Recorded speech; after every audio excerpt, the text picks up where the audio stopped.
a special meeting. My name is Anne Marie, and I'm here because I'm an entrepreneur. But it's taken a while to get to this position. I've had a few obstacles. I think my first one was growing up in a northern farming town called Vanderhoof. No shout-outs for that? Okay. I was surprising. I was in a class of 76 graduating high school students, and 2 of us went on to post-secondary education. One guy went into agriculture, so farming, and I went into computer programming. So I moved to Prince George, and I took the second year of a computer information systems program there, and got out as fast as I could to Vancouver, and I did a co-op term in a hospital information systems vendor company. So I really got pigeonholed there. I stayed there. I've worked at several companies like that. But I've spent most of my career being in very technical roles. My first job there was being a technical programmer on a radiology system. So I'm quite familiar with some of the things you're talking about. And really hating blood was just walking through the back end of hospitals, through the radiology departments, nuclear medicine, and the things that they do to people there, you wouldn't believe it. So it was horrible. So basically my second obstacle, I'll say, is that my happy place is in a backroom coding, where they send the pizza under the door and I don't have to talk to anybody. So that's been a challenge for me. My favorite form of communication is electronic. So if I look at a hairdresser and I have to phone them, I'm probably not going there. So my third obstacle is I had no business training. So I've learned a lot the hard way, and I'm going to be a little bit different. I'm going to talk about my journey, which I guess I should get up there. I'll talk a little bit about the journey and some of the mistakes I made, because I've learned a lot from other people's mistakes. I think they're good to share. So as I was saying, I was in hospital information systems, and then I started to see prevention become a thing. And people were talking about preventing people from going into those horrible rooms, and I thought, that is brilliant. And I started to really pay attention to that industry and started researching it. So about 15 years ago, another programmer and myself started Core Health Technologies. We'd worked together in a few different hospital systems. And so here's 2 programmers going to start a company. So I joke around saying, so we drew straws. One could stay the CTO and one could be the CEO. And I'm not sure who won that one, but I'm pretty sure it's not me. But anyways, so this is a little bit about my company, Core Health, 15 years old. It is a software, we are a tech company, strictly technology-based. We've got 36 employees, half in Kelowna, others around BC and around the world. So we do software for large companies that actually do wellness or supply wellness to their employees, so corporate health and wellness. Actually, you mentioned Applied Materials, one of our customers. So we deal with a lot of Fortune 500s and we've won a lot of awards. But I'm not going to focus on that part. I think what I would like to do is just share some of my learnings on the rough road of getting here.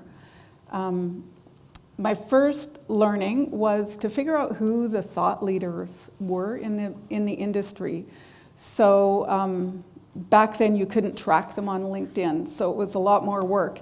But I figured out who people were, who was talking a lot about wellness. And there was a guy in Toronto by the name of Ed Buffett. So he would be like a grandfather of wellness. So I phoned him up. Yes, I did. I phoned him up.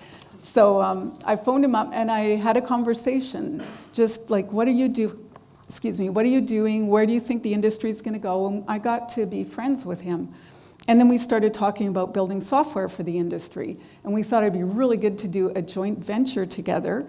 And so we talked about that for a while. And then I learned my first really big mistake, and that was overpricing what we were going to do. So he went off and built a software platform that was competitive to mine. So, but maybe another lesson is to be patient, because he sold his company to Sun Life probably 5 years ago. They didn't maintain the system, and now they need a system, and now we're in there. So it turned out in the end, I guess. So the third thing I learned is to be authentic and to actually care about the people. So ask lots of questions, be curious, research what they like, and find out, look at bios of people in companies, read articles that people have published, and then contact those people. And they're always happy to talk about their passions too. So I did stay in touch with Ed long after we split up, but anyways, so he was always my friend. One of the tricks I've learned that works really well, actually, is when you do call them up and want to hear about them, use the phrase, well, I'm actually doing some research. And people are, oh, and nobody can say no to a student doing research. I don't tell them I'm a student, but I think that's what they think. And so you guys have a great advantage there. So they'll tell you anything. And like I said, just do your homework. Make sure you're talking to the right people. So something I think has been a success for us is, in my world, doing a business case is finding someone that's going to pay for something. So if I can't find someone that's going to pay for it, no matter how good I think my idea is, it's probably not that good an idea. So I've built up the entire system. So that's something I'm doing here. I built up the whole system by asking customers what they like, what they want, and have been very successful doing that. In fact, not long ago, we went to all our customers and said, we're going to do a release. It's going to be called It's Your Release, and you pick the top thing you want changed in the system, and we'll put it in that release. So our turnover of customers is, I think, 3%. We rarely lose a customer, and they like that sort of thing. So number 6, but I did learn, never give it away. Like when you're doing a pilot, when you want to get information from people, no matter, if you give it to them, they won't treat it with any respect. And it's better to charge just something, because like what I've learned a lot of, you hear so many sayings like skin in the game, getting traction, all these things that people talk about. Well, I've learned about all those things. And skin in the game is a very good thing to learn about. If people put money into it, they'll actually react to it. One of the things that I've used that for is in trying to price something. So when you have a new product, it's really hard to figure out what its value is. So you pick a customer, maybe a couple of your first customers, and make them a really good deal. So they still have to pay for it, but you guarantee that they'll have that deal for a certain period, a long period of time. And then you can tell them, well, what would you pay? What's the value that it's given you? You're protected, so you can tell the truth. And they help you price it. So my last one up there is read lots. I took a picture of the books that are on my desk. And these are some of my favorites and some of the ones I've read kind of recently. And when I was looking at this, I was thinking, wow, I started with technical books. And then I read Art of the Start by Guy Kawasaki. If you have not read that, you have to read that. That is the best book ever for a startup tech company. In fact, it says, if you only have time to read 2 books, read this one twice.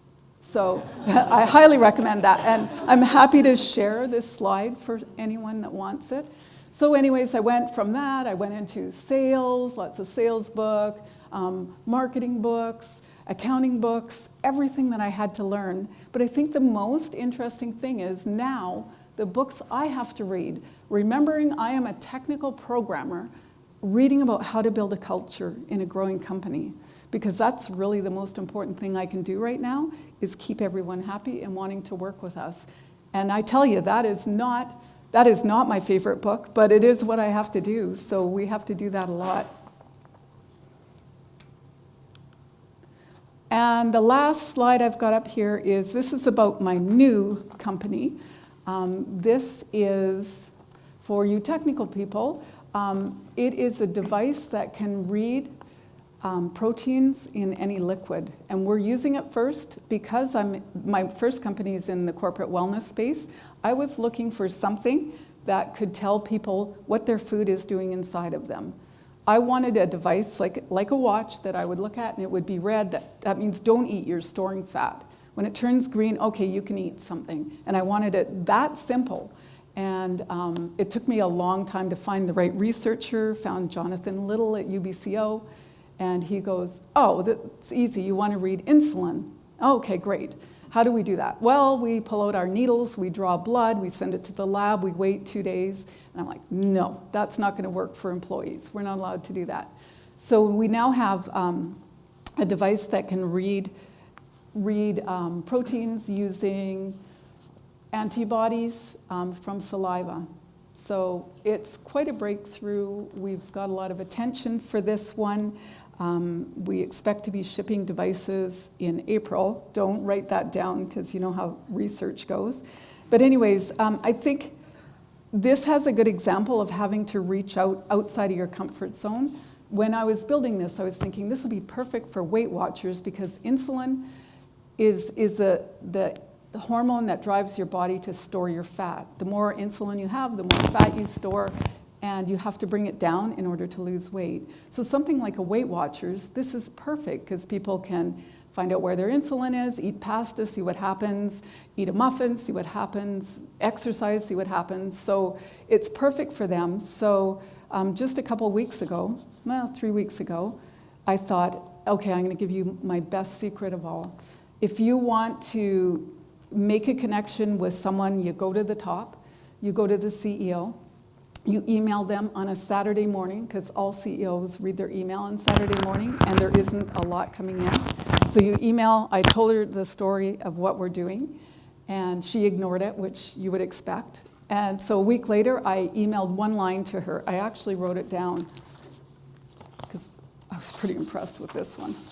Anyways, I said, I know you're busy, but our device could change everything for you and Weight Watchers. The first non-invasive testing of your primary metabolic hormone, insulin. Next day, message back. Thank you for reaching out, connecting you with Gary, our Chief Science Officer, so he can learn more. So I think I'm living proof that you can live your entire life out of your comfort zone. I am also here to tell you that it's okay to get ignored, and it's okay to be told no, because no doesn't mean no. This is what I learned from my sales experience. No just means not now. My example was Sun Life, right? No doesn't mean no. You just haven't convinced them yet, or they're not ready, one or the other. So I would say just never give up. That's my best advice for you.